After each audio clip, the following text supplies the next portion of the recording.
Alright, so today I'm going to try to smog my car, and I need to go back to default calibrations for my vehicle. So here I have my little baby tablet.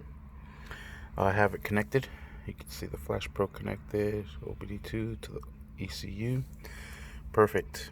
I have my key on. I have everything connected to the car. We're going to go to online, return ECU to stock. Yes. Okay, it's doing its process there. And this is programming the car. There, you can see my temperature is off. It has those lights on. It's flashing the ECU. It's going back to stock.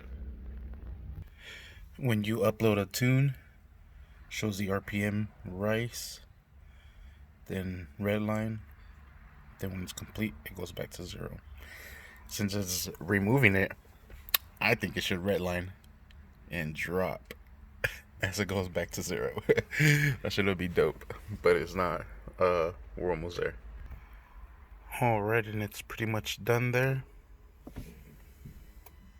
Everything came back on now. Last Flash Pro update succeeded. If we click on Flash Pro, there's more calibration there because it's gone. Still has the second one, but it doesn't have the first one. But we should be back to stock now. Let's turn off the car, start it up. See, yep, holding cancel. It's not showing nothing no more. I'm pressing decel. And I am not changing my launch control anymore. So, I'm back to stock. Sweet. The reason I need to do this is because I need to smog this bad girl. So that's how you go back to stock. Thank you for watching. Please like and subscribe.